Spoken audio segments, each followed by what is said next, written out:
Okay, it is 6:02, and I will call this meeting to order of the Windsor Southeast Supervisory Union. Any changes, additions to the agenda? Okay. Approval of minutes, October 27th, 2025. I will take a motion to approve those minutes. So moved. Megan? I wasn't here. Seconded. Okay, thank you, Elizabeth. Any discussion points? I actually read through them, which I tried to, but it was very concise and well written. Okay, I will take a voice vote. All in favor of approving the minutes, please say aye. Aye. Aye. Abstain. Any abstentions? Aye. Yes. Okay, Amy and Nancy abstain. You kind of caught me off guard, Nancy. Sorry. Those opposed, say nay. Nay. Aye. Okay. Don't get me giggling. Okay, so they have been approved. Public participation and announcements. I always forget the announcement parts. Public comments is not legally required, but we believe it is crucial for us to hear from our community members about their concerns over issues. Through these meetings, our board models for our students how to conduct public discourse, and that the board and members of our community can approach controversial issues in a civil and constructive manner and can demonstrate mutual respect. Having said that, please note that the board is here to listen. The public comment period is designed for discussion. Please start by identifying yourself and what town you reside in. We have actually someone here and some people online. Do we have any public comments?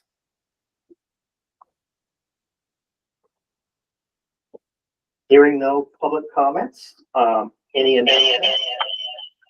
I always turn it down. And I did. Thank you. Wasn't. I'm not. Hold on 1 second. It wasn't there a still student who is in the cabinet of the first ever kid governor?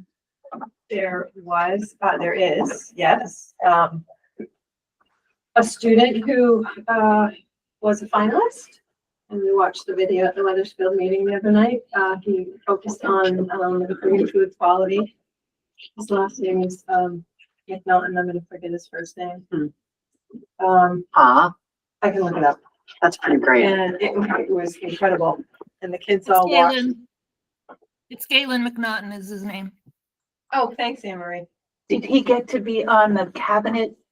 He is not the kid governor. Right. He is on the cabinet. Yeah, Yes. because I knew 7 of them were. Yeah. Could be on. Pretty impressive. Actually. Very. And his video was fantastic. And we watched it last week at the Weathersfield board meeting, and he was the only one with a blooper reel. So we've had hopes. Excellent. He's the only one with what? A blooper reel. So at the end of the video, he Oh, oh, how cute. yeah, it was Oh, that's very fun. good.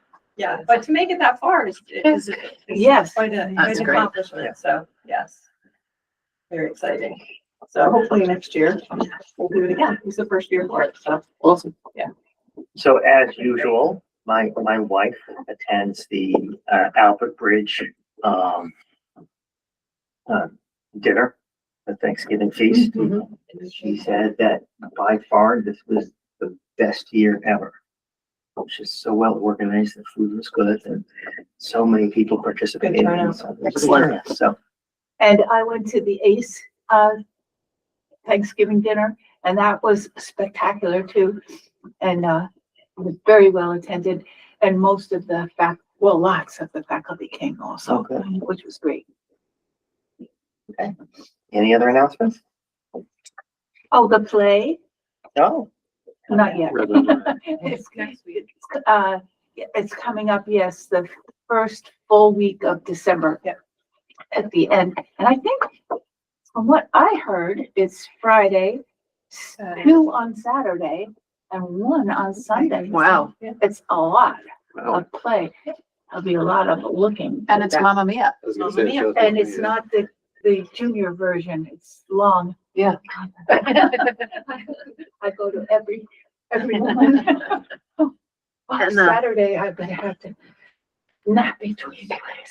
And the Windsor concert is coming up as well this time. The Windsor concert is coming up. I'm trying to see these on. The calendar. ninth It's not and- working. The week after. Yeah, Tuesday is the elementary school and middle school. is the So next- it's the 11th, I think, the yeah, ninth the ninth is Is the little Windsor kid. K5. 9th is Sunday, I think. No, it's December 9th, Windsor K5 and Weathersfield board meeting, so. Hannah's birthday is the 7th. as well. And the 10th is the Windsor concert at 6 p.m. There you go. And looking to see if there's maybe.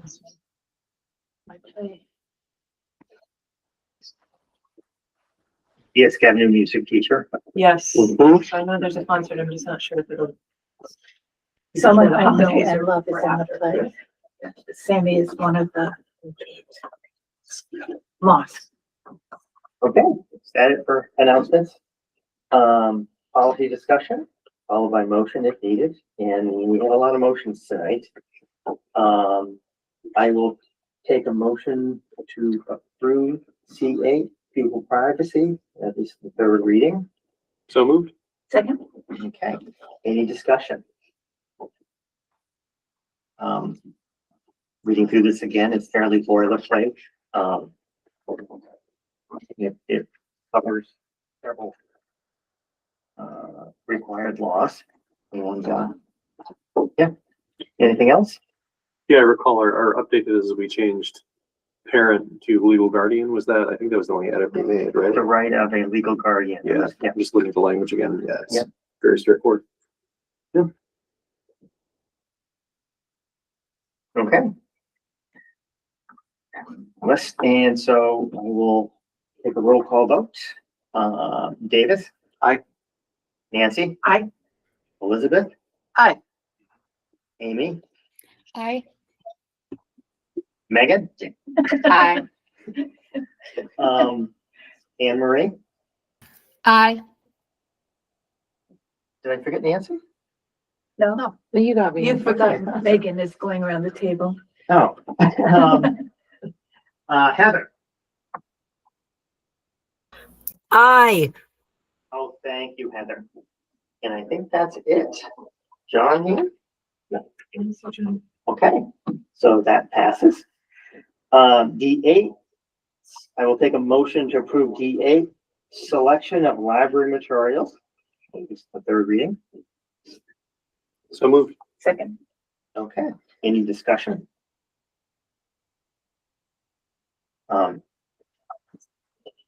Again, we had a public comment on this from a local librarian last week. And I spoke to a couple Hartford high school students about their feeling of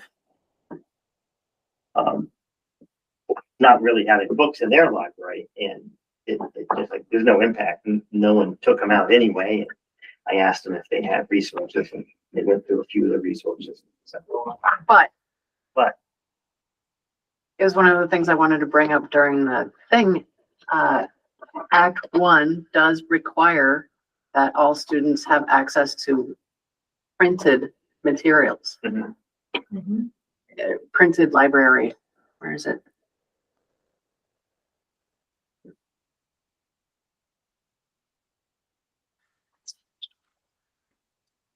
Yeah, so Hartford, I believe, like Windsor High School, has they have a library person there. And so if they have a need for a resource, the library gets it for them. Printed. They, at the high school level, they don't, there's an elementary librarian that services the elementary students. I'm sure could get them books if they went to her, but they're not shelved there. Right, no, these aren't shelved there either, but they get them through Vermont State. Library, interlibrary. Yeah, So I can talk to Kate about that. Yeah. I know that the library has been repurposed, grown into a different need. Yeah. Or grown to cover a different need in the school. So, The space of it has, Yes, the space of it. but, I think Liz Frederick's concern, and I share this concern, is there's a difference between being able to have access to a book and being able to go to a library. Mhm. There's a big difference there. They have access online, as Bridget shared last month, to the new online program that she shared. I can't remember the name of it. They do? They do. Do they know that they do? I will find out if the kids know. It's relatively new, so it may not have been rolled out yet. And the other question It's was, not, they're not physical books. They're online resources. yeah, so that was another question, like, do they have to access, those materials on their laptops? Then, Good question. to, like, do they have, so thank Oh, you, there it is. Tracy. Thank you, Tracy. So, I would suggest, because, I'm glad that the subject is going to continue. But and I did bring it up, so I will take responsibility, even though it doesn't relate to the motion. I do think we should explore this more at the, Ascutney board level. Yep. Because, yeah, I definitely, well, it has to do with, I mean, it's among the questions I have to ask about Act One compliance. right.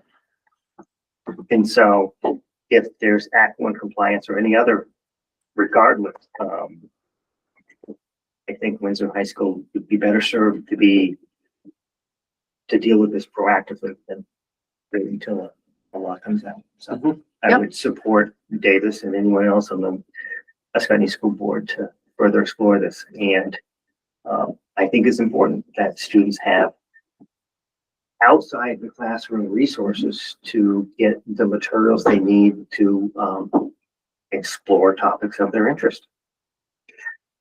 Yeah, and, yes, I agree. I do still think that there's a difference between requesting a book and going into the library and musing about different books. Right. Mm-hmm. Yeah. Okay, any other discussion?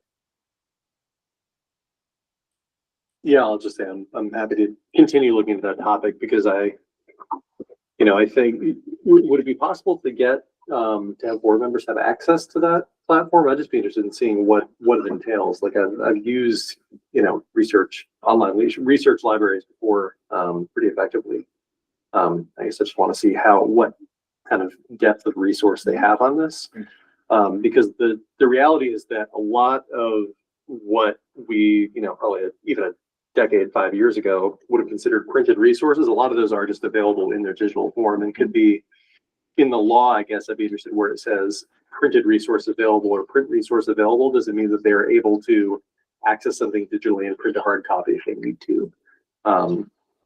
So again, that's something that when I'm doing research on It says review, that's what I'm provide doing. students access to the library on a regular basis to use materials for reading, research, and for instruction in the skills needed to select and use information effectively. All right. That's what it says. No, so I think that's something we'll keep in mind for the MASD discussion. But I mean, as far as relates to this policy, I think somewhat ancillary. Okay, if there's no more discussion, we'll take a roll call vote. Amy? I, and I also support Mount Escutney School District working on this more. Thank you, Amy. Anne Marie?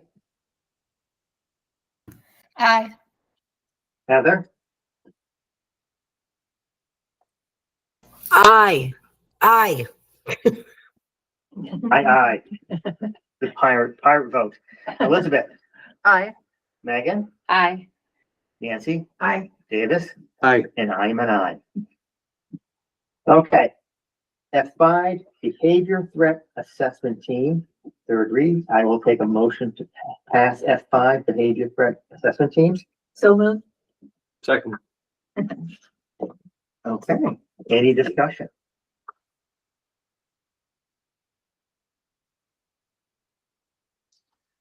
Were there any changes that we had? I don't think so. I think there was. Pretty boilerplate.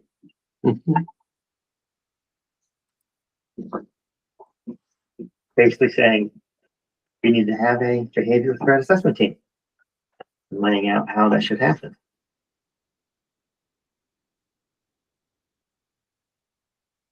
Okay. As there's no discussion, then we'll take a vote. Davis? Aye. Nancy? Aye. Megan? Aye. Elizabeth? Aye. Heather?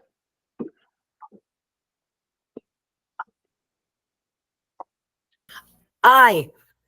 Oh, thank you. Amy? Aye. Anne Marie? Aye. Thank you.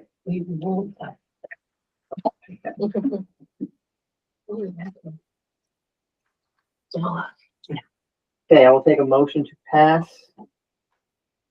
Windsor Southeast F42 Windsor Southeast Supervisory Union Acceptable Use of Information and Communication Technology. The only real change in this reading and compared to the longstanding policy is instead of Web 2.0 tools, which nobody really uses anymore, we used online resources. Yeah. And grammatical stuff, like instead of WSSU, we changed it to WSESU. There was a lot of mix there. We specifically spoke about Google's core services that our students use, and that was it. And we removed the sign-off sheets because they no longer sign the AUB, they sign the handbook. Okay. Thank you, Larry. How'd you know it was gonna come to you? You look my way. Yeah. Okay, any other discussion? This is extremely minor, but, there's just some very weird font stuff happening in the header. Did we So- make a motion yet? No. Did we? No, Oh. No. Yeah. sorry. Do you want to move? Yeah. I can work with Lori on the formatting. Second. Okay, Megan moved and, remembered that we hadn't gotten that far, and, Nancy seconded. Any other discussion? Where's the font thing? It might even be just the way that it's rendered on my computer. It's just there's like odd. Yeah, It's a little different. The formatting up top. it's a formatting, yeah. There's nothing. I'll make sure it's all consistent. Material in there, yeah. When we put it on the website. Yeah. It just is, this looks just a different font. It's like weird. bolded Yeah, caps it is. in there. The caps are bolded and, Mine does actually. So it looks like there's a hidden message in there, which I don't think. PSDA. Yeah, all right. Okay, I've got a question. Oh, it has been moved. yes, it has. So how does this differ, or do we know that this, jibes with the, new law concerning phones? This doesn't really speak to phones. I think we have a separate policy. We're waiting for the model We're waiting for policy PSBA. from the AOE.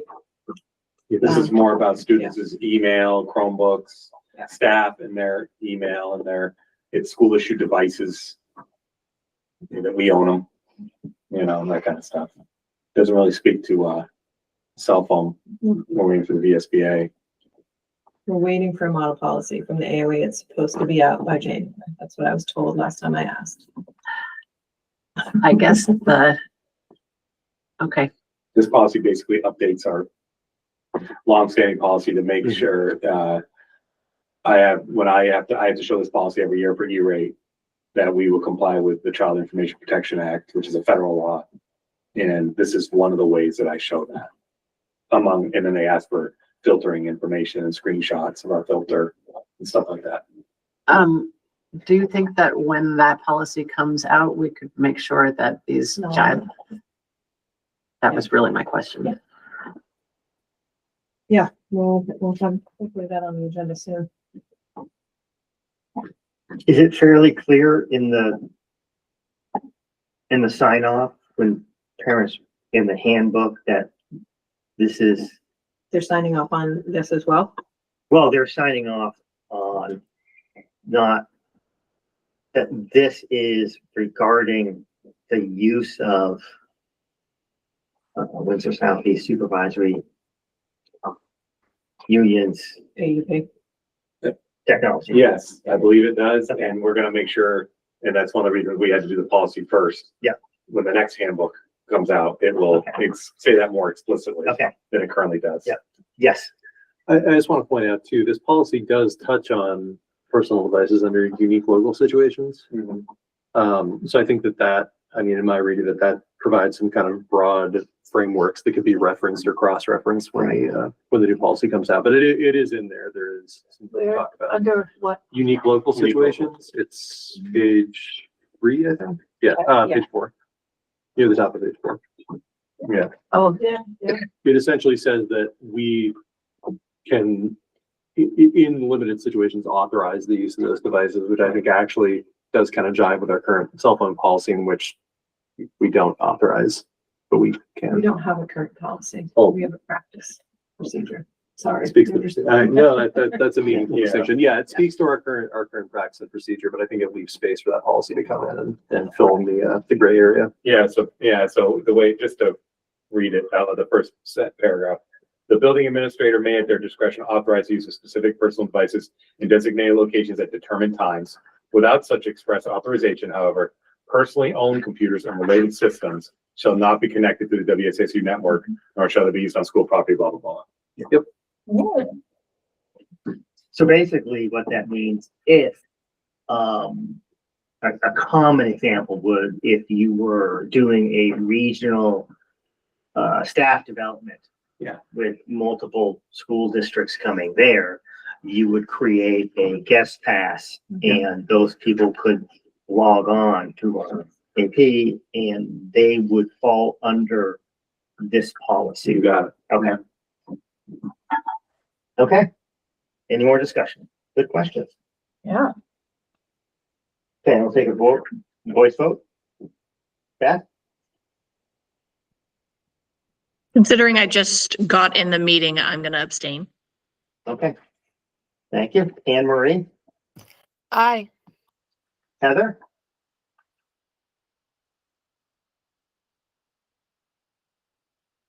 I'm coming. Aye.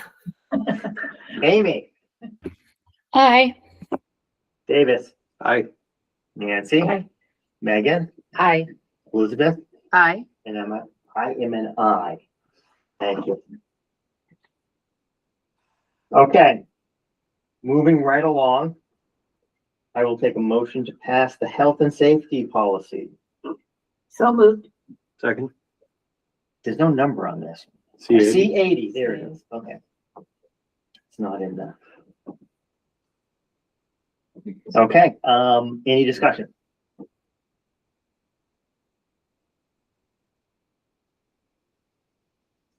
And again, remind me, this is different from the, this is, let me write, this is different from the, health and wellness policy in that this is, intended to, update a portion and clarify a portion of the contract and codify it in policy. I believe we agreed that this language will come out of the contract once the policy is in place.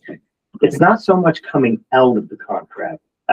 It is no longer, it will remain in the contract, but it will be superseded by policy. So it is no longer an active part of the contract.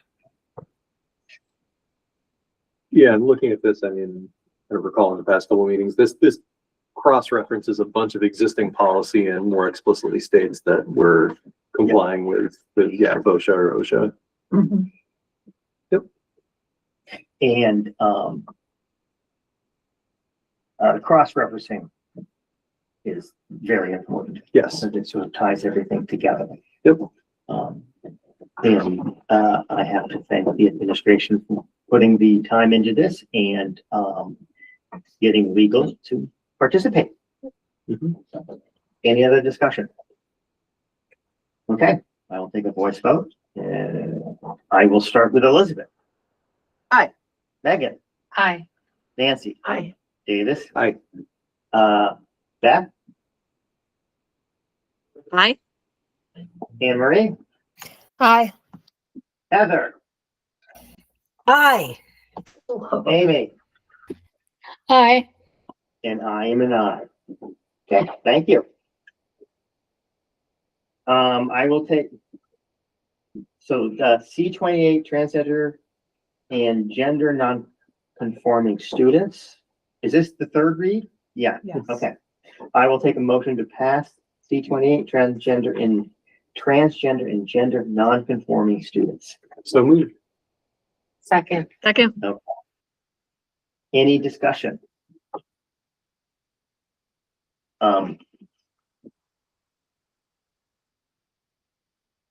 I have to say, as I read through it again, this is very well written and well cited.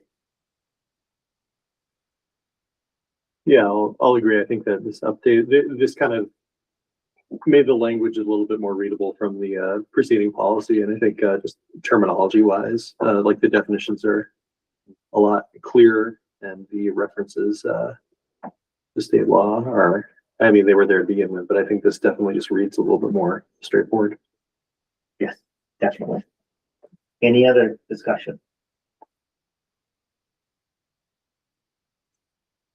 Okay, I will take a voice vote. Amy, how do you vote? Aye.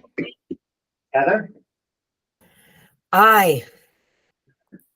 Beth, Aye. Anne Marie, Aye. Davis, Aye. Aye. Nancy, Megan, Aye. Elizabeth, Aye. and I am an aye. Okay. So I will hand this off to the superintendent's report. Okay. We have a whole new batch of policies for us to work on. at our next meeting. Thank you. I know it's not always fun work, but it's important work. All right. And a lot of work well done. Yes, it's good. I feel like we're keeping up. All right.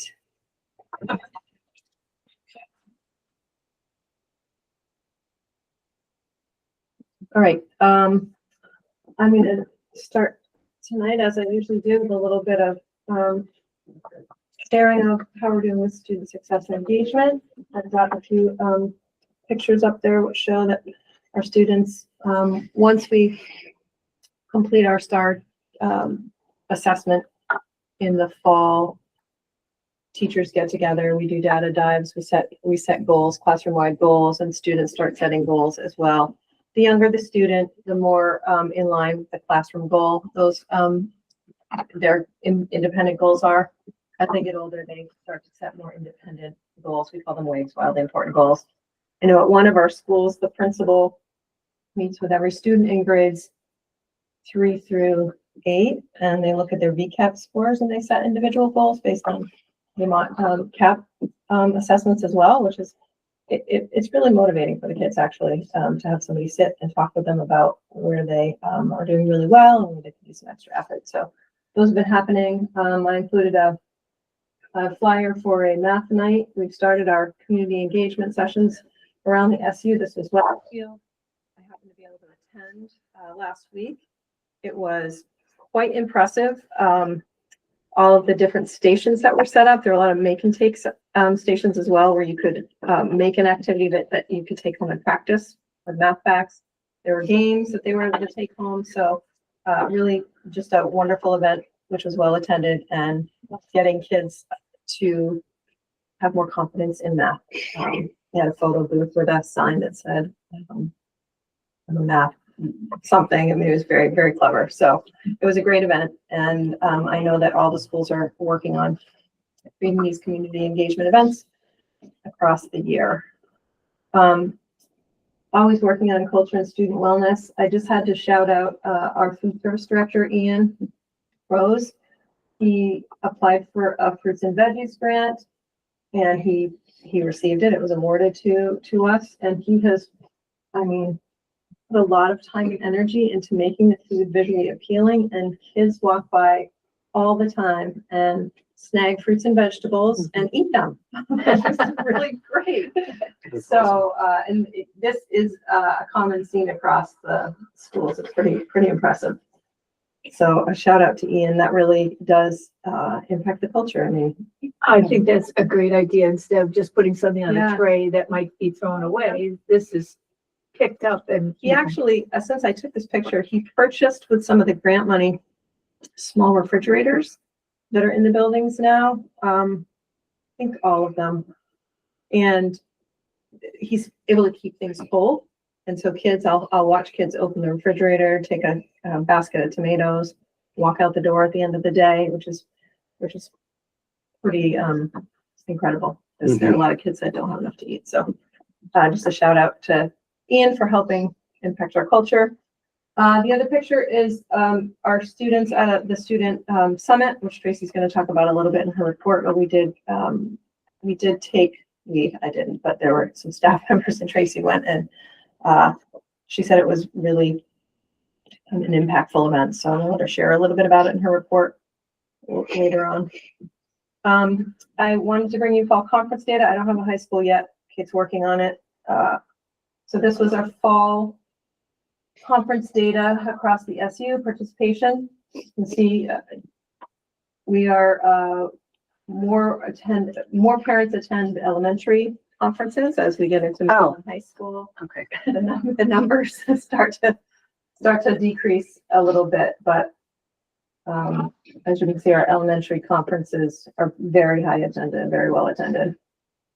It makes it look like no parents went to Windsor High School, but that's just not true. We don't have that information yet. Yeah, We're working on it. I know for a fact some, that's not right? true. I know a parent that was there. Couple in this room. Yes. No, she sent me the spreadsheet today, but it wasn't, I didn't have time to figure out what the percentage was, so we'll work on that. So just also a drop off in middle school. Yeah. But I'd be interested to hear from the Heartland Middle school? Middle School. Yeah, they had a pretty good About turnout. what sort of Yeah, how'd they do? steps they took to we get almost 80%. Heather?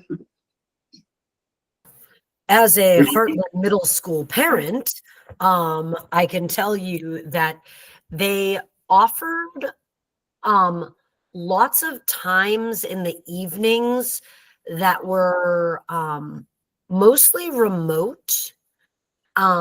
So as much as I don't love remote, it was nice to just, like, if you wanted to go in the afternoon, like in the evening, that was the option. And therefore, I think just having those like late evenings, and they had lots of them available. So I think that was it, is those like evening late times, because parents, we work, so. And so everyone here, I'll remind everyone here and anyone online that during contract negotiations, we made it very clear that we were giving teachers the options to do just that. That if they did their meetings in the evenings, then the assigned day, they were welcome not to come in. They didn't have to be in the building. That we were treating them, we were expecting them to act like professionals. So we were going to treat them like professionals. And so, yeah, I know, I believe Kate and the high school team decided that they were gonna offer conferences that day that they have contractually. And other schools offered some that day, some at night, some just at night. So we did keep it pretty flexible. Yeah. Knowing that parents mostly have evening times available.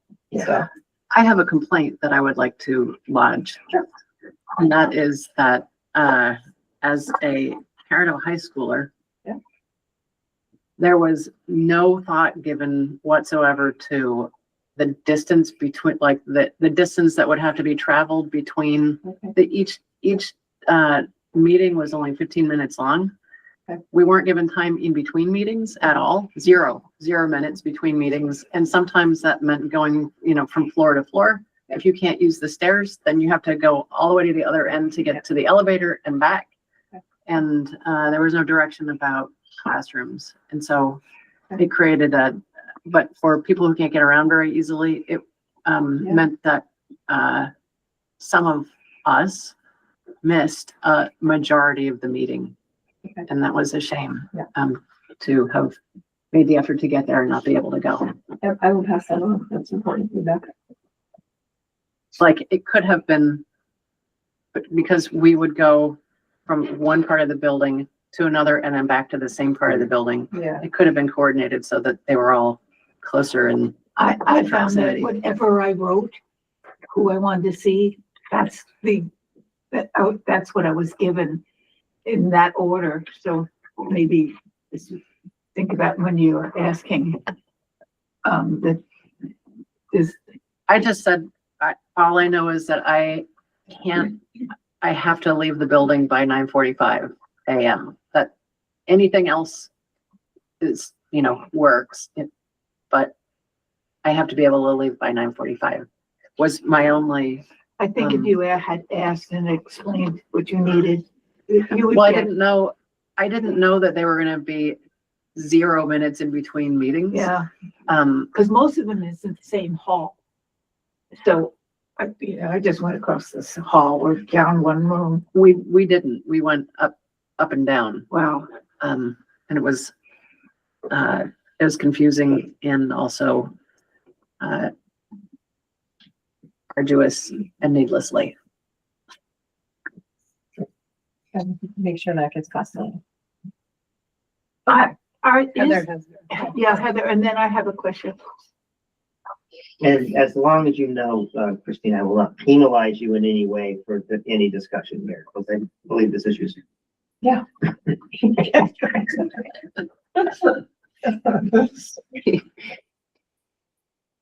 Heather? go? Oh, sorry. Yeah. Okay, so now speaking as a high school math teacher at Woodstock Union High School, we do our meetings on 2 Thursdays in November from 3:30 until 7:30 with a like a half an hour lunch break. And the way that we do it is only online. And we use a program called Meet the Teacher. And it literally gives you 10 minutes to talk. And then it literally like shuts you off from the meeting. And it's good and bad, but I'm full every year we have done this. I have been full, and you never have to leave your house, meaning like the parents never have to leave their house, and it makes it, I think more equitable than, trying to go from one end of the building to the other in 2 minutes, because that's what we used to give was a 2-minute passing time when we would do it in person. Mhm. So the online has made it really, really, really nice and really convenient. I highly recommend it. Like, I know it's not ideal, but you really get a lot more parents who can do it. And especially if you do it in the evening times, which again, I don't love those days because I teach all day. And then, from 3:30 to 7:30, I'm like in front of my computer. But in the end, I think that it's helpful. And so I would recommend Meet the Teacher, and also just doing it all online. And we also have like a 9th grade team, and the 9th grade team will do all of theirs together. Like, they will all be in the same room and will video conference with whomever. And it only takes 10 minutes. So 9th grade parents get like a full, everything about their child in 10 minutes. And then they can meet with their other teachers besides those who are on the 9th grade team. My question was, can they still come in and meet the teacher in person at some point? So we have an open house in the beginning of the school year, like in October, where they can come and meet me, or meet anybody really. But no, there is no in-person option. And we've done that because like the 2 days that we do our parent teacher conferences, most teachers are full. So, and then again, when you do it with, in person, you do run into this, like parents are late and then, they're running from one room to the other. And it seems like it's harder for parents. And like, I mean, you can look at my beautiful face over line as opposed to in person. And I feel like we can still have the same conversation. Davis? Yeah, so I guess this is a suggestion catch and a question kind of. So it seems like, and we've heard a couple kind of case studies that seem to show that having an online option at least can increase the amount of engagement that parents have in these conferences. And I wonder if there might just be a way of working that in without getting rid of an in-person option. The first thing that comes to mind to me is, if you had conferences set up so they defaulted to online, but there was a request for in-person or something like that, right?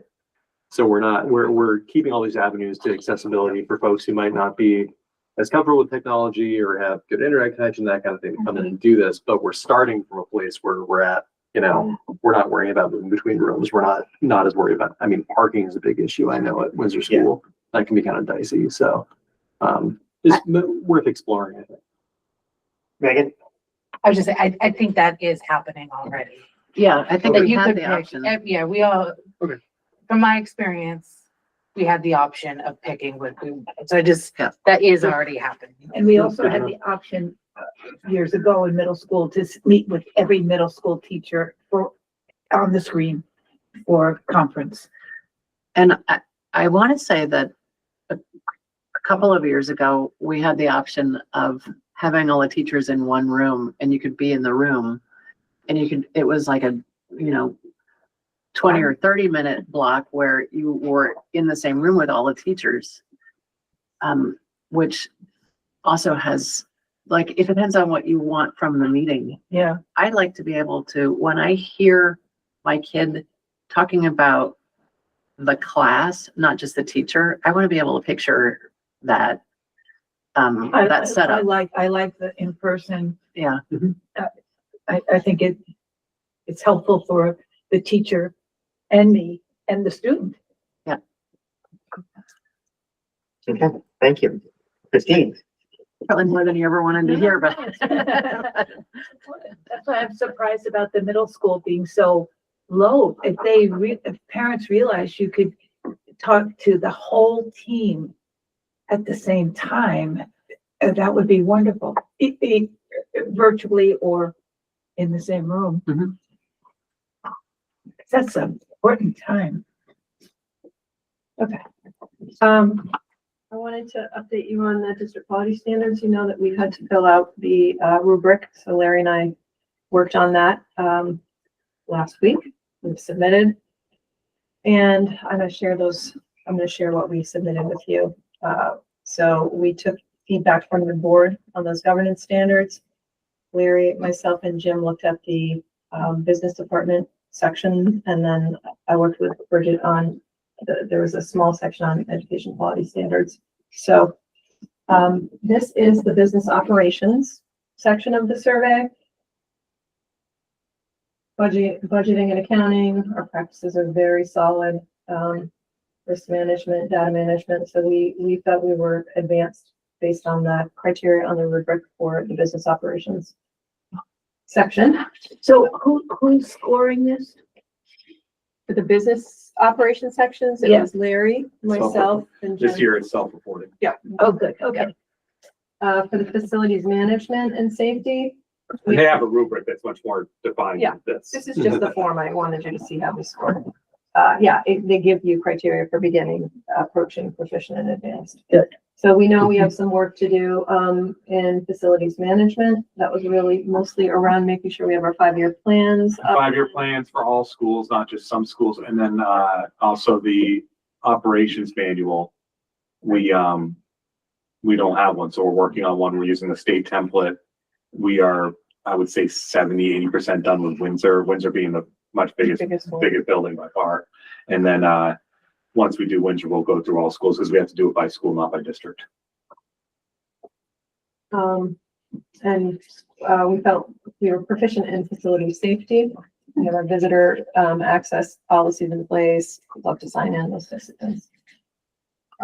This is the part that we took your feedback to help us score the rubric. We scored under traditional board governance, you know, the policy governance board. There were a couple of, I heard that.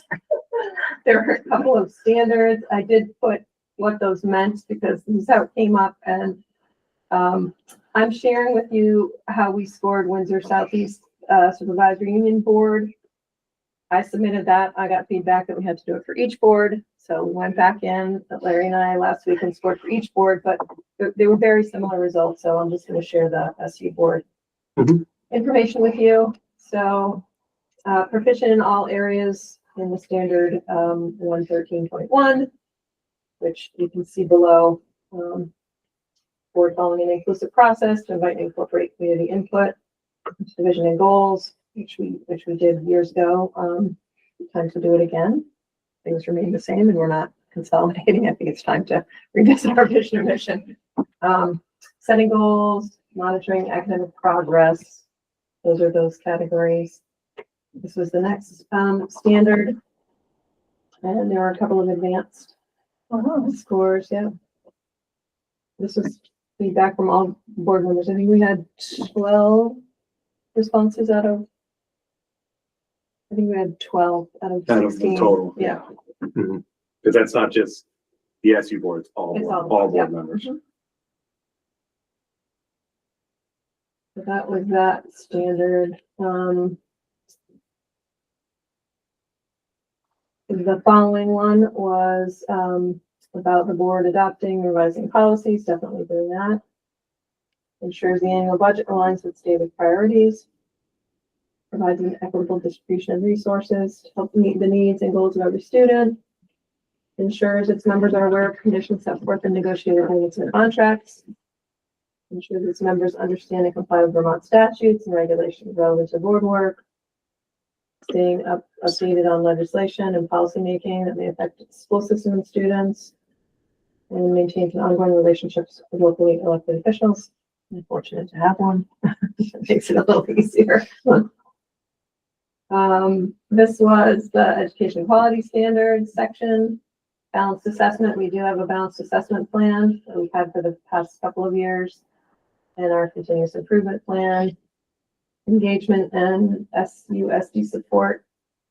Engagement was approaching and SUSD support was proficient. So we've got a little bit of work to do around education quality standards. So that's been submitted and approved, and it is a self-assessment this year.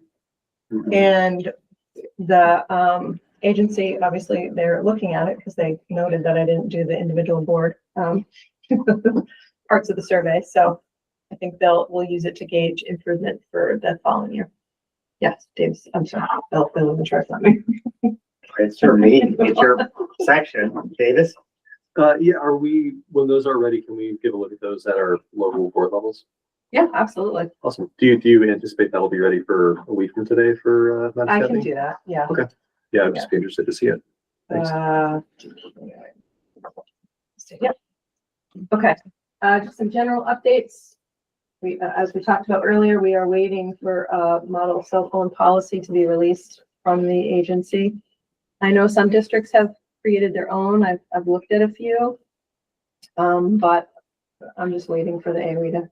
We should probably wait. To see what they say. Yeah. And then we'll go from there. They said January, so hopefully by the spring we can get it on well, if it's out in January, we can get it on the agenda to look at in January, but, just wanted to let you know, the work with the nurses on the cardiac response plan, which is required by law. Definitely noticed that we, have a few, machines that are outdated. So we put in the budgets when we noted that we needed additional machines because it's the way it's written, you have to be able to access the machine within 3 minutes. Mhm. And if you are on, if you're on the first floor at Weathersfield, it's going to likely take you more than 3 minutes to get on the second floor. So just figuring out where all the machines are and making sure we can get to them in the allotted time. And if not, making sure we purchase additional machines. So one kind of wonky question here. Do you know what kind of AEDs we're using in the school? Are we using like one uniform kind in the Well, buildings we're and not, fields? but we'd Okay. like to be Okay. because then we can purchase the batteries and the, yes, you can only use the pads one time. Yeah. So we're trying to all get on the same page. That was a conversation at our last nurses meeting. So, they were looking at pricing. No, that's why I'm asking. 'Cause I am a BLS trainer and I have to work with Zolls, and I think there's another brand that we use, like Reynolds Band or something. But yeah, they do differ pretty substantially in their batteries and their Yeah. layout and like the way you work them. Like it's all the same basic features, but having to know a bunch of different interfaces when you're in that kind of situation is not Yeah. the greatest. So, Yeah, Not ideal. in any Yeah. sense. no, and none of them are like difficult to use, but it kind of really, when it comes to things like batteries and attaching, you just want to have that be as much of a habit as it can be. we also, have to identify cardiac response team in each building, and all of those people need to be trained. And so we're working on identifying who those people should be and, when we're gonna train them. So And how often do they need to be trained? we have to keep your certification, I think it's every 2 years. Yeah, is this the AHA? Yeah, Yeah, basic life skills. yeah. Yep. That's a year. I was just thinking about schools where there's staff turnover and whatnot. Yeah, we've talked about, strategically who should be on those teams, by position. So if we do have people leave, it'd be a requirement of whoever takes that person's place in that position. So, and also people that, can jump up and run and help in a situation. So principals, school secretaries, people that, not necessarily tied to a classroom, although we have some teachers who are already trained and on response team. So, Mhm. yeah, so we're working on that. That's due to be in place by the end of the year. The nurses have been great to work with. I'm sure you've all heard, redistricting task force had their final meeting on the 20th. They moved forward with what they said they were going to at the previous meeting. They went forward with the cooperative education services. Not necessarily, I don't know, Elizabeth, would you call it a map, plan, map slash? And with incentivized mergers and incentivized, or voluntary and incentivized strategic mergers and regional high school mergers. So we'll With no see. funding. With no funding, yeah. So we'll see how that goes in the. Comprehensive, not just Yes, regional. comprehensive. Well, do you know what committee it will go to first? Doesn't it go to committee? Yes. Whatever they've put forward, does it go to committee, which can then change what the proposal is? You mean House or Senate? Yeah.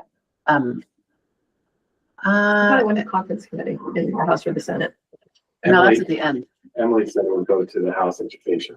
Yeah, because the bill originated with the House. Okay. then it It goes probably there. would go to House first. And that it can be changed by that.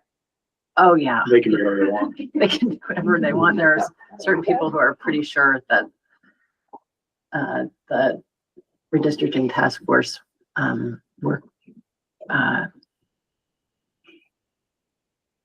was, let's say, a starting point. But we'll get updates as the year progresses. We attended our annual mandatory behavior threat assessment training. And some of us went to the Governor Safety Conference recently. This is the company that the AOA is partnered with. It is Safe and Sound Schools. I will say it was one of the better BTA trainings I've been to. I've been to quite a few. This co-founder, Michelle, had a child who was killed at Sandy Hook. So really, yeah, pretty tragic, but she's taken that experience and done something very positive with it. And so when I went to the safety conference, she presented, and the strand I went to was BTA. And so the online training that we all did was very similar to that, but it doesn't hurt to hear this stuff multiple times. And that, the highlight is that these school shootings are preventable. If you are doing your due diligence and looking for signs and looking at the data and knowing your kids are things that you can put in place to support these students, they don't want to end in violence, but they feel a lack of hope. And oftentimes, if there's no intervention, that's where you get. But if with intervention, it's very preventable, which is great to hear. But it's looking for the warning signs, looking at the risk factors, understanding the path to violence and how it can be stopped, really equating the approach to our MTS system. So it was valuable training, and we've done it. Administrators have done it before, but having our whole behavior threat assessment, the group go, I think was beneficial. So school counselors. So was that every school building? Was that, and how many people from each building went? We had administrators, school counselors, home to school coordinator. Those are the key, and the special ed director was there as well, because if the student's on a IEP or 504, they're involved in the decision making around that. So those are the core members of the BTA teams.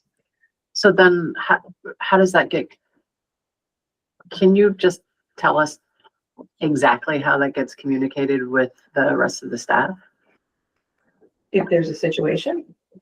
Yeah. Well, depending on the situation. So you have a behavioral threat assessment team in each building. Yes. And if there is a threat. Oh, it's only in response to a threat? Yes. Huh. Yeah. I thought it sounded, It's before something happens. Well, when there's a threat, you do an assessment and you determine whether it meets a certain criteria, right? so this makes it sound as though you're monitoring all along to see whether somebody is kind of getting wobbly. Yeah. That's what I right? heard too.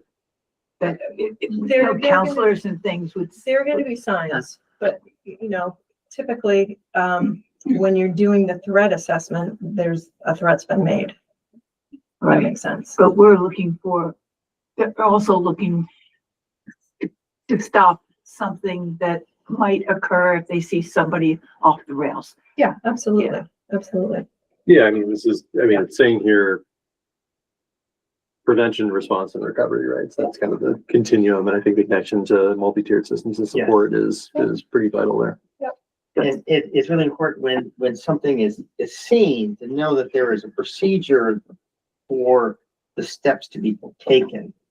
What happens in all spectrums of issues, be it students with disabilities or someone struggling or issues at home, it's understanding that I see something, and then when it's reported to a level that then there are steps to follow to come up with a positive ending. And so it's just not, if you see something, let's take care of it. There are concrete steps to follow. But it could be a threat, like, there are threats of self-harm. There are threats of harm to others. That can be, I'm going to you really upset me and I'm gonna beat you up tomorrow. I mean, we'll do a threat assessment on a student that makes a threat to others. That's a sign, can be a sign that something deeper is going on. Mhm. So keeping track of those things, oftentimes, when we do the assessment, there is no plan. I mean, we have kindergartners who say, I'm gonna kill you, right? They don't necessarily mean it, but we look into it every time because we need to, and we keep track. So, I would imagine too that the new behavior tracking system that we have in place is probably helpful in this yeah. in this for area data. too. Yeah, just as far as having Yeah. a comprehensive database and being able to like. Yeah, it was a good training, and it's annually required.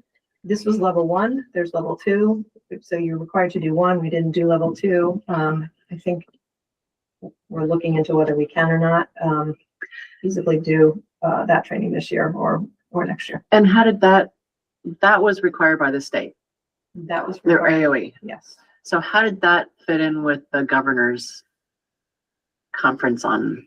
The Governor's Safety Conference is an annual event, and it involves, school personnel, social workers, police officers. This year it happened to be very similar to the behavior threat assessment. I think that was a concerted effort by the agency to really get this information out there in multiple ways. It doesn't always completely align. I've been to the annual Governor's Conference, safety conference several times, but just so happened it's the same presenter. So, That's odd. yeah, we have contract with that company. Okay, on a positive note, just want to share that over the next year, one of our employees, John McKinney, he's going to engage in HVAC training through VisBit, which is free, I believe, Larry. You told me it was not. Yeah, it's paid to visit. Once trained, John will be able to respond to HVAC issues, which ideally will reduce our need to engage with third-party contractors, which depending on the school, we have to do more so than we'd like sometimes. So he'll be able to help with those situations once he's certified, which will ideally save us some money, hopefully. Lastly, I want to share the draft calendar with you. This is a draft. It is the union. I met with the union leadership last week. They have the draft. Sorry, I'm trying to pull it up. Give me a second. They have the draft. They're looking at getting feedback from their membership. So hopefully by next month, the latest January, you'll have a final proposed calendar, but I wanted to share it with you. So what we've been working on is what we've agreed on across the state is the same February and April breaks. They are later as they are this year. The start date, Did you just say across the state? It'll be a unified calendar? the February, March breaks. Oh. But we've been trying. To start. Well, this year we had the same breaks. So the start date is, we're finding is really hard to line up. We're working regionally to try to line up. So this, Hartford's, I don't think theirs is quite done yet. We are waiting on They really struggle. start date for the They tech really- center. Yeah. And it's usually up to me to count the days, which Yeah. my Infinite Campus does it automatically and point out, this, Yeah. you're missing 3 school days, or you have too many school Check those out days. too, Bill, if you want to. Yeah. So this is draft. I can send it to you so you can look at it closely. It does have the built-in professional development days, two new teacher days at the beginning of the year. Curriculum departments looked at it and trying to keep in mind, the fewer early release days, the better. It does allow for 2 full weeks in December. Some districts are honoring that because they think it's, they think families like that. It's a nice reset, but the holiday, the Christmas holiday season is later in the week this year. So, think about that before we come back. One thing is Hartford's doing this year, and Yeah. I don't know what the feedback's gonna be from, but instead of doing early releases, they're doing late Late starts. Yeah. Um, And I can give feedback from what I hear from teachers. Yeah, good or bad? Well, so far, I think the advantage of it is that the teachers get a lot more done Mhm. in those Okay. meetings. And it's less disruptive, especially for parents who have, kids with after-school programs. Yeah, okay. How many, like, what's the, how I think they long, do 2 once. hours? 2 hours? Yes, yeah, they have a Okay. 10 o'clock start. Okay. What one's on here, or, sorry, can I ask a question? Sure. What ones on here are, half days? It's just hard for me to tell. Is it the yellow or the, It is the pink with Oh. the parentheses. okay.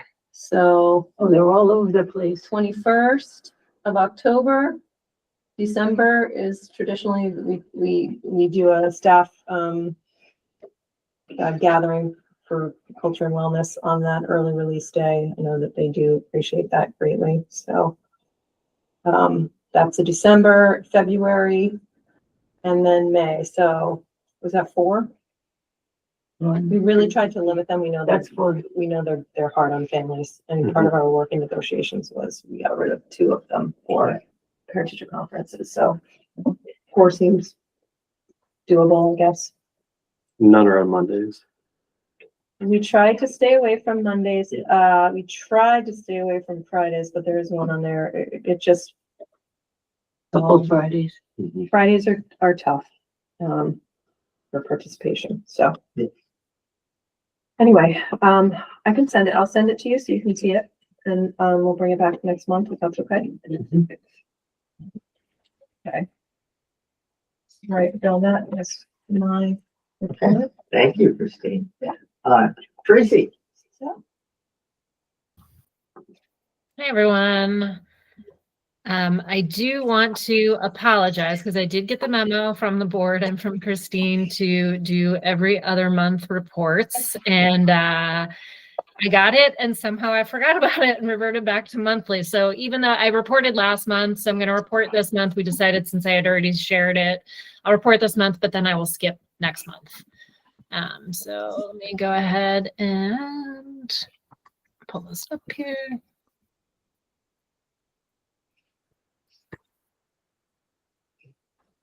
Okay. Are you all seeing that? I feel like you disappeared from my screen. Can you Yes. see that? Okay, great. So I'll run through if anybody wants to, if anyone has any questions, just please let me know.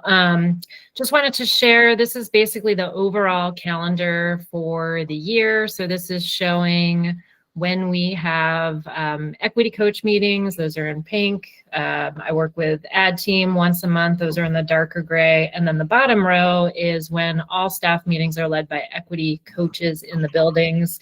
We do have another DEI in-service themed day, March 2nd. So just wanted to share that. I'll share a little bit more about what the plan is for that day. And if anybody's interested in joining, please be encouraged to join in for that day. So this is just when we think about like trying to find some alignment. I mean, we're doing this work in all the buildings. All the buildings have slightly different needs, slightly different context conversations. And so trying to find some alignment around what we're working on. So you can see from this is looking at like some of the work happening between now and the end of December. We've been trying to get input on the active hate policy to support some draft procedures for that. Also reviewing the transgender policy. We do have some draft procedures that Laura Pasco, who we worked with last year, is going to revise those so that they align with the new policy that y'all just passed tonight. And I just want to share a little bit more about how we're envisioning these all staff meetings in our buildings by equity coaches. So we're looking at them. This is just an example of like what an all staff meeting could look like. Weaving in themes like November, right? We have these themes, Native American Heritage Month. We have Transgender Awareness Month and Week. The Day of Remembrance was the 20th, inclusive holidays, right? So if there's a way that we can weave that into what happens during those all staff meetings. So this is just an overview of a flow. It's only 30 minutes. So it's not a lot of time, but one of the things that we're trying to do more of, and I'm also doing this more when I meet with administrators, is to review scenarios, right? To review some of the scenarios that are coming in from equity tickets and talk about them. How would we practice responding to those in the moment? Trying on the equity filter, getting in the practice of always asking, right, who's missing and why? So one example of what that might look like is here is an equity ticket scenario around disabilities and the R word, right? So the scenario, again, these are pulled right from our equity tickets, anonymized a little bit here. But like, as you can see, there are some examples. And so this is the thing I think I've heard most consistently from staff since I started working here is just like the need to practice what to do in the moment when these things happen. How do you tend to the person or people who may be impacted? So really just trying to create more space for staff to do some of that. So how do you respond, right? What are all the things that you might consider? Again, really, this is a practice in trying on an equity filter, building capacity to be able to respond in the moment. Another thing that we are looking at piloting between now and March is that we want to, and this is something I've been working with Bridget around and some of our equity coaches, is a pilot audit of some of the modules that we're teaching to look again, applying those same questions, who's missing and why. We also know, right, according to the new EQS, that we're required to provide education, that's equitable, anti-racist, culturally responsive, anti-discriminatory, and inclusive. And that also supports the ethnic studies, the IRIS framework, all of this, right? And so what we decided that we want to do is try on, there's a scorecard that was developed by NYU Metropolitan Center for Research on Equity and the Transformation of Schools. We looked at, and this is just one resource, right? We know like Great Schools Partnership has also developed other resources. We have the Education Justice Coalition here in Vermont that's also developed some training materials. And so we've got like lots of different things that we can choose from. This scorecard is pretty cool because it just walks you through looking at like representation, looking at how different characters, different people are represented, trying to avoid, right, stereotypical representations of folks, also asking about things, whether it's first person authors that are being used to tell stories. So this is essentially, we talked about piloting this, having equity coaches and a volunteer teacher just try this on, looking at one module that they're teaching and see, like, how did that go? What would we need to be able to do something like this more broadly? So I feel like there's like two parts to this, right? We've got the one part, which is we have to identify gaps and where things are. And then the other piece is like, we have to identify ways to fill those gaps, which I know I've mentioned that we have a grant to work with Clemens Family Farm. And so they would be one of those providers who could help us fill some of those gaps. So it's kind of like we're trying to do a little bit of both at the same time. And again, asking, just getting in that practice of who's missing and why, right? So for the March 2nd DEI themed day, we're really thinking about setting it up in these 3 different focused areas. So we'll give staff the opportunity to pick one of these 3 areas. These seem to be the things that keep coming up, right? What I was just talking about is EQS, culturally representation. And so that's going to be one track for the day that staff can sign up for, and they're going to be in that session all day, right? Which will be a mix of doing, for all of these, we want to do a mix of some framing, some shared learning, capacity building, and application.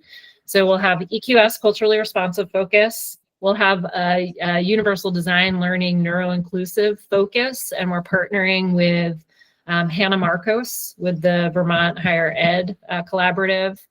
And so she's going to be helping us do that track for that day. And then we're also going to have one on reflective restorative practices. And we are likely going to be working with Up for Learning to hold space for that day. That's another one of those things we keep talking about doing. We know we have it in our policies that say we're going to do more restorative practices, but it's just finding the time to actually spend doing it when we have, we don't have a lot of in-service time. So we're hoping to keep working with these 3 different focus areas for professional development. And we're still sort of figuring out what that can look like going into next school year. Like, how do we carry these themes through into next school year?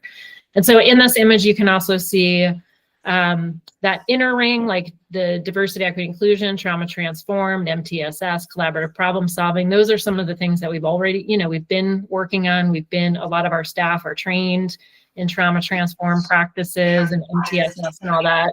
And then the outside ring is also, we want to make sure it's always in support of our portrait of a graduate, right? How do all of these things ultimately help build capacity and those skills for students?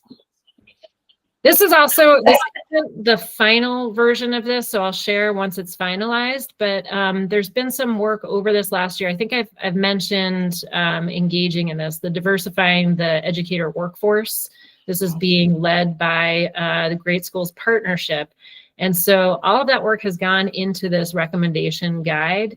I will share it as soon as it is ready to be released, but it has a lot of different recommendations in there, organized into the 3 key areas you can see on your screen: creating a pipeline for educators of color, hiring educators of color, and sustaining educators of color in Vermont. So some policy, there are a lot of different recommendations in there, and I'll share as soon as it is available. And then the last thing I wanted to share, which Christine already queued this up, this was, we brought some students to Woodstock High School, has been organizing a youth summit. I think this was the 5th annual summit that they did. It was hosted, it was in Killington, and the theme for this year was really around democracy, climate justice, and also the LGBTQ plus community, more specifically, some of the attacks on the LGBTQ plus community in recent days. So they had Representative Becca Ballant was there, and she spoke. Joe Major was there. And then students broke out into those 3 different areas, and it was all student led, which was super cool. And there were more students there this year than there were last year, and some students from Hartford were also there. So hopefully this will be something we can grow participation in each year. And I think that is all that I've got. So short, so I'm gonna pause there if anybody has any questions or comments. Any questions? Thank you, Tracy. Illuminating as always. Sure, go ahead. So is this where, now can I ask? Like my questions about Act 1? Where? Sure. Okay. Just for future planning. Yeah. It requires annual reporting on graduation versus dropout rate, or graduation rate and dropout rate. It requires reporting on student social and emotional well-being, on discipline, including suspensions and types of suspensions, on HHB, on IEP rates and 504s, and on extracurricular participation and types. Most of that's already included in the federal reporting, civil rights. What's interesting, some of that stuff is on the student characteristics part of the AOE website, but it has been updated since 2019. Yeah. I have had emails going back with the AOE going back a year, and they haven't updated it. Graduation rates. Yeah. Graduation rates, HHB, IEP, and I for the life of me, I can't get a straight answer on why it hasn't been updated since 2019. Have you ever read the California education law? It is really specific on what the state data must do and how they must do it. Oh, their data is awesome in Yeah. California. It's really good. Well, it's all In Washington. within statute. But it's also, it's not just about what's collected and how it's collected, but it's also about access Presenting to and it. access to Yeah. it, yeah. So Elizabeth, annual reports, graduation rates and dropout rates, student social emotional well-being, is that what you said? Yeah, Okay, I missed one before HHB. discipline And- and including suspensions and types of suspensions. yeah. HHB, IEP rates and 504s. Yep. Extracurricular participation. I mean, we already do a lot of these, but there are just a couple that are, That's Right. great. they're also just for next week. There's a whole bunch of stuff on flexible pathways as well.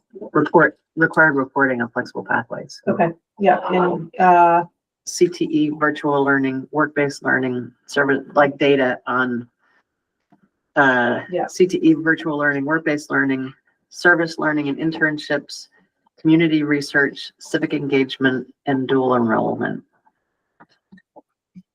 and Kim is reporting next Monday. She, sent me her report today, so I asked Lori to link it to the agenda. You can see it ahead of time. And there's lots of links within her report, so. So the federal, civil rights reporting is every 2 years. Is it still done?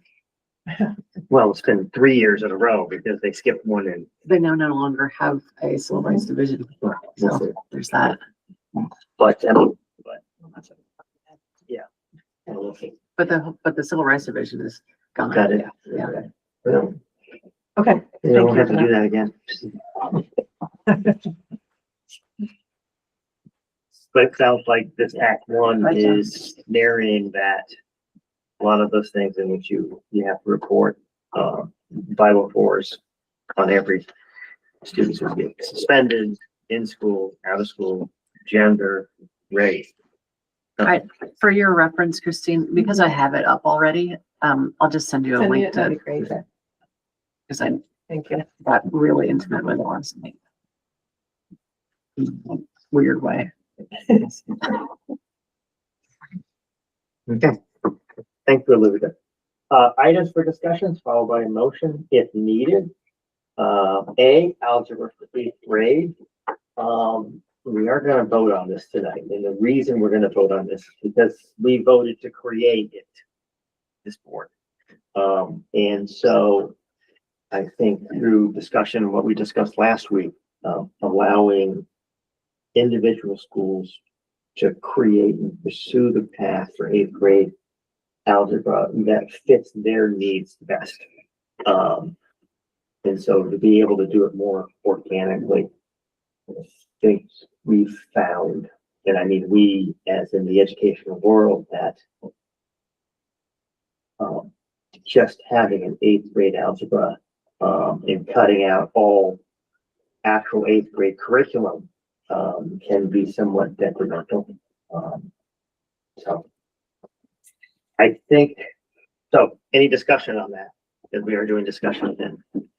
Are we making a motion to, if we're voting on it? Yeah, well, let's make a motion. Because it says in the directions here, item for discussion, followed by motion. So I'm like, should we just make a motion and then discussion? Or should we discuss it and then make a motion?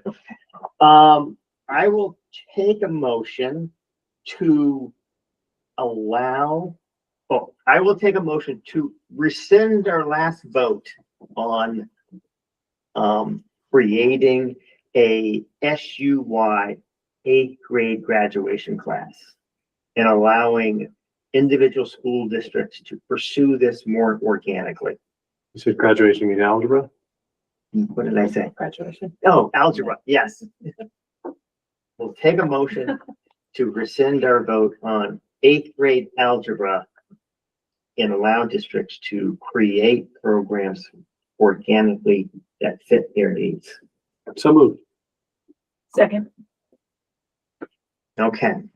We'll take a voice vote. Heather, oh no. Hold on, I just have a Discussion. quick question to make sure I'm understanding. So basically, we're voting to say we do not have to do this algebra as a supervisory union, but each school within the district or in the supervisory union could choose their own path. Is that accurate? Yes. And if, for example, it works out that, say, Wethersfield has the opportunity to send students to Windsor, Wethersfield can decide to do that. So it's just not, they don't have to do it. So you could do however your school district feels is most appropriate for your students. So the answer to your question, Beth, is yes. Any other discussion? It is on our admin agenda to, knowing that each school has different resources and different needs. Mhm. Depending on the year, different number of students that might want to engage in algebra. But what we do offer, we want it to be pretty consistent across the SU, so kids get a, similar experience. So figuring out what that looks like is on our agenda. And then I have a question. This isn't random. This is not me just popping in and saying, does flexible pathways extend down to 7th and 8th grade? But does it? And is that a pathway for students to access algebra? we have extended them, not regularly, but we have. I think in Weathersfield this year, there are 3 or 4 students that were interested. So they are taking a UTBLC course in algebra supported by the math teacher. They figured it out how they can have this particular math teacher there. I think it's during their win time.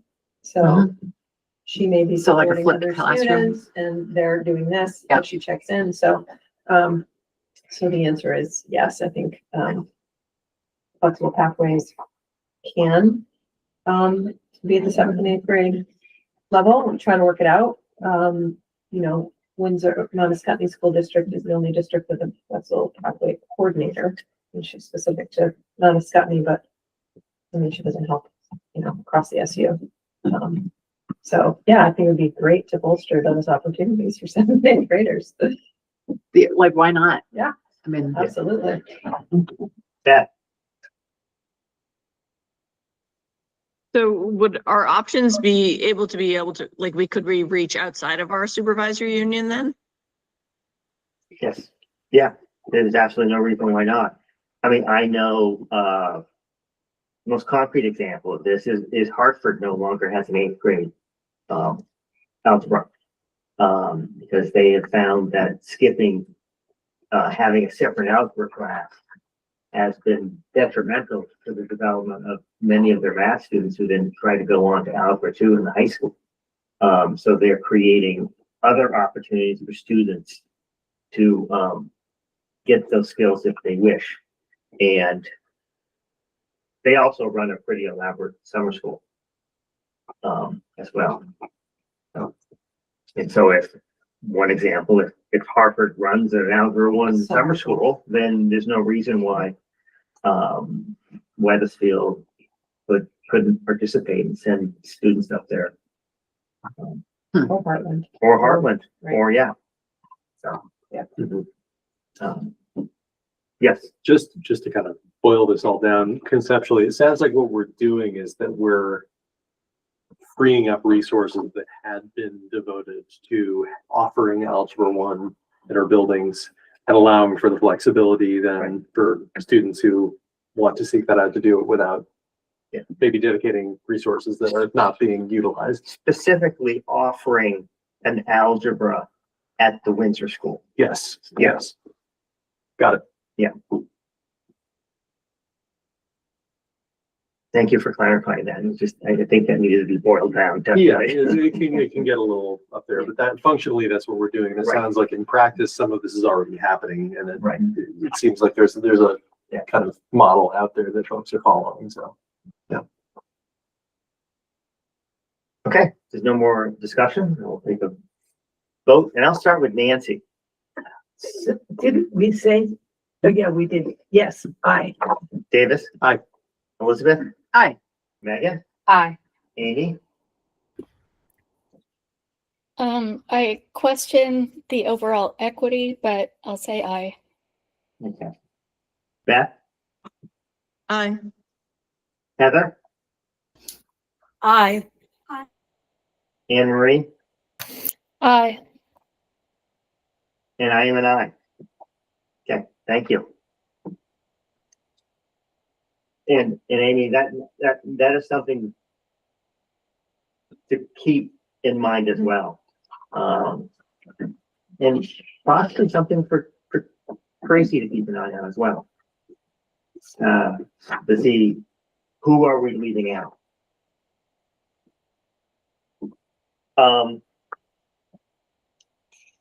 Second signer for checks. Where are we at with that? I have followed up twice since the last SU board meeting to Cindy at the bank, but she must be busy, so I will physically go and Okay. ask. Okay, I've done it through email. okay. Thank you, Larry. Yeah. C, contract negotiations for the superintendent. I guess I'm wondering, what are people's preferences here?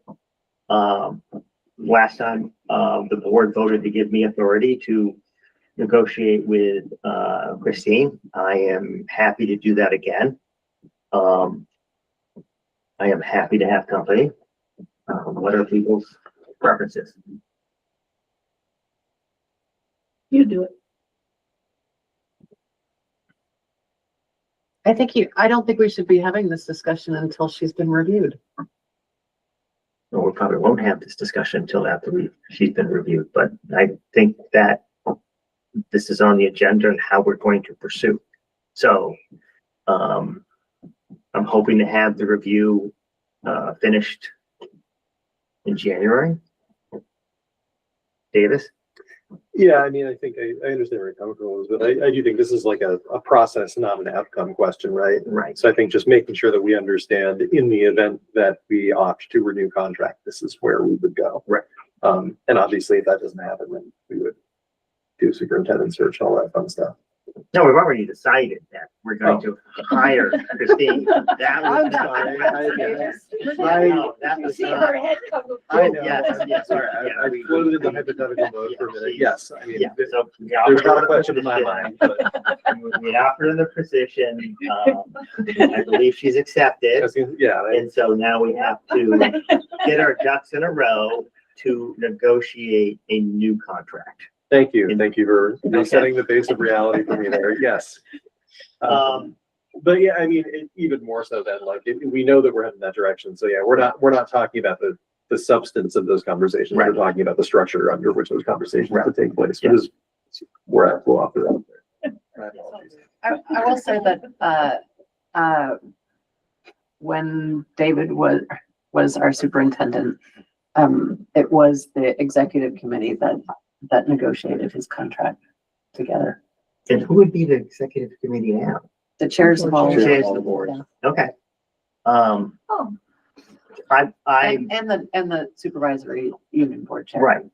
And That's so part of that. I am happy to have the chairs join me. I am happy to be in contact with the chairs and have an open discussion with Christine. I'm happy to do it. However, this SU board would like to move forward. Heather. Bill, if you want to continue the dream team, I will be on the dream team with you. Okay. I'm fine being on the team also. Okay. I'm actually Yeah, the board chair, not Heather, so I don't know if that's different. Yeah, But I'm no, I happy to think be there's on a- it, however you want to structure it. Yeah, I think there's some value there. I mean, obviously you are an experienced and skilled negotiator, and I think you should be involved no matter what role the chair in, given that. But I think there's some value too in involving chairs, just for perspective and also for experience in that particular process. I'd certainly like to be there. Okay, so this is what I'm hearing, that and I don't think we really need to vote on this unless we were, well, maybe we should. I will take a motion that the committee to negotiate Christine's next contract will be all the board chairs, including Mount Scottney board chair, Weathersfield board chair, Heartland Board Chair and the Windsor Southeast Supervisory Board Chair. Not So Heather. We're gonna do, I think that makes sense to, include the board chairs. And that's sort of, you know, what I'm hearing from, a majority of the board chairs. And I'll be open for discussion. I don't necessarily want to exclude Heather. But I think it makes sense that if we're gonna do the executive board, that would be the directions. Oh, there's the note. You don't need to. I just have. She just had so much fun. Okay. Yes, yes, on that. So moved. Okay. Second. When, she says she's not offended. When we did it before this way, we were careful to make sure that the executive committee kept the rest of the SU board informed. The reason I'm pausing is to think whether we then also kept, local boards informed. I think that would be up to the board chairs. Yeah. Yeah. Okay. Okay. I will take a voice vote. All in favor, please say aye. Aye. Aye. All opposed, say nay. Abstentions? Okay. It is unanimous. Thank you. Setting the next agenda. Well, we're gonna have a whole new batch of policies to So review. exciting. Yes. We've got D24, special education. When is our December meeting? 15th. Oh, the 30 minutes, so 15th. it's soon. Yeah. So it's earlier. Mhm. D20, December 15th. Mhm. Will be on break. E21, distribution of non-school sponsored literature. I have the cell phone policy on here. If it's ready in time, it might not be. We can It's do not. that one. That's Yeah. B3, alcohol and drug free workplace. Hopefully I'll have an answer from Ascoma on the second signer. Yeah. We think it's Nancy, but we want to confirm it. We have on here, Larry, procurement policy. We have to add auditor's language, sam.gov. I put a note from a long time Yes. ago, so It's, that one's on there. they want, the auditors want one line Added in to our procurement policy to match what we have to do with federal money anyway. So it's very rote. that. Okay. Is that within a policy that you're talking about? Yeah, is so, the so when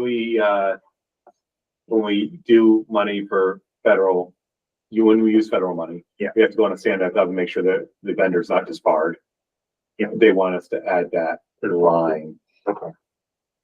in the policy. It's something we do in our procedures. We just, it's not a policy. That makes sense. We've got, superintendent report. We've got, we don't have other reports. So it's just reported tonight. There's a calendar. Item for discussion calendar. We have to approve the tuition rate by early January, Larry. That's on your. That's locals, right? Yeah, that's locals. Hmm. Okay, that's locals. So anything else? Bill? Is there any interest to reach out to administrators? Well, you're talking about the calendar. Part of the calendar. That's coming up. Yep. About, early, instead of early release. Yeah, I'm gonna talk to Bridget about that. Yeah. About my, I don't know where to do that yet. So I will, And if you want me to, yeah, or you can as well, touch base with Julie. how they, with Katie and see how that's going. And that's it for now.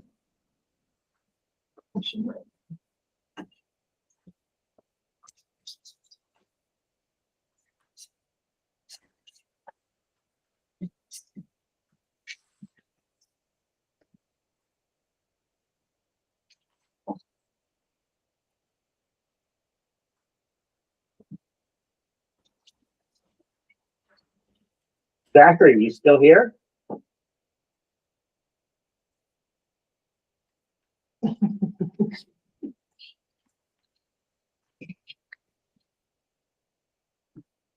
Okay, I will take a motion to adjourn. So moved. Second. I will take a voice vote. All in favor, please say aye. Aye. Aye.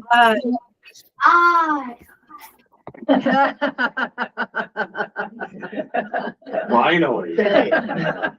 Okay.